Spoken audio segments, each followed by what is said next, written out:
Hello everybody, and welcome back to the channel. Today we are going to go over my thoughts on how the hand from the Breath of the Wild 2 teaser trailer will be your companion in the next game. First we are going to go over why the hand becomes your companion and how it affects gameplay, then we will look at who the hand might have belonged to. First, a little speculation on how we acquire our new companion. Zelda and Link are exploring a cave system until they discover an ancient Zonai structure. They make their way inside and push through the many rooms until they reach the central chamber. They see Ganondorf lifeless with a glowing green hand holding down his chest. Zelda and Link go in for a closer look. The Triforce on Zelda's hand begins to glow as Ganondorf reacts to the princess's power, giving him enough strength to break free of his seal. With Ganondorf now free, he begins to split the land and send it up into the air. Zelda begins to fall. Link tries to save her, but the hand stops him, keeping Link on one of the floating islands. He and Zelda are now separated. Since they are the reason Ganondorf is free, the hand holds Link accountable and fuses with his arm out of necessity to help him destroy Ganondorf. Okay, so how will this affect the gameplay in Breath of the Wild 2? Well, first, I would think that the hand would be untrusting of Link in the beginning, seeing as he and Zelda are the reason Ganondorf is now free. I believe that it won't let him to use any traditional weapon, stopping his hand before he can pick up anything. We can see that in the trailer when the hand fuses with Link, it is physically lifting up his hand as he tries to stop it, seeming to have a mind of its own. Also, really quick, I'm calling it more of a fusion rather than a possession because of how the hand seems to connect with Link's arm. In fact, it almost looks parasitic. This is how they will get around us having the Master Sword in the beginning. Yes, we may technically have it, but we will not be able to use it until the hand trusts Link. So why would Link just comply? Wouldn't he just try to make do with his left hand like most of the other Links? I don't think so. You see, we took the Master Sword out of the equation, but what about all of our hearts that we gathered in the previous game? What if the hand can drain Link of his life force, essentially forcing him to do whatever the hand wants? When the hand first fuses with Link, it brings his hearts down to 3, and over time as the game progresses and the hand starts to trust Link more, it starts to return the hearts one by one. This could also be an interesting way to stop the player from going out of bounds. When you get too far, the hand starts draining Link's life until he dies. Since I know other people have covered it more in depth, I'm only going to quickly mention this here. I definitely think that Link's arm will operate a lot like this concept art from Breath of the Wild and be able to transform at will to help Link. So what, that's it? The whole weapon system gets thrown out the window until later in the game? Well, yes and no. My theory is that Link won't be able to use the traditional weapons.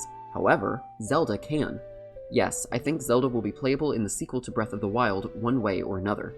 In my prediction, Zelda is down in Hyrule using whatever she can, aka the original Breath of the Wild weapon system, to fend off Ganondorf's forces, trying to make her way back to Link, while Link is up on the new floating islands with his hand companion, exploring the new area and trying to make his way back to Zelda, and once they do, they team up to take Ganondorf down. This can make playing each character feel unique and refreshing. But what exactly is the hand? Is it a variation of the Wallmaster or Floormaster? Is it related by Midna's hand by chance? Actually, I think that the hand belongs to none other than the 8th heroine, and her sealing Ganondorf away is actually the reason she was wiped from history. Let me explain. Most people believe that the hand in the trailer belongs to a Zonai. They do seem to be in an ancient Zonai structure after all, but if it is truly a Zonai, then why does the hand give off wisps that form Gerudo text? Also, quick note about the text, I have seen some claims that there are other languages other than Gerudo in it, but I have also seen people disagreeing with that. Also, a lot of people say that the text has been decoded and says Zeal Ganon, but people are also saying this is inaccurate. I thought I would just mention it though. But what happened? What caused the 8th heroine to be wiped from history? Well, we know a long time ago, not sure how long exactly, Ganondorf was born a male Gerudo, which is very rare. If I recall correctly, a male Gerudo is only born every 100 years and is destined by Gerudo law to become their king. I believe that at the time, there were 8 heroines that served under the Gerudo king, and in the now East Gerudo ruins, 8 statues depicting the heroines holding swords stand tall. I think that, like Nabooru from Ocarina of Time, the 8th heroine realizes Ganondorf has evil inside of him, and takes matters into her own hands, attempting to take his life. She is, however, unsuccessful, and for her treachery, the other 7 heroines banish her from Gerudo Town, never to return again. But how did the statue and sword disappear, as well as end up in 2 separate locations?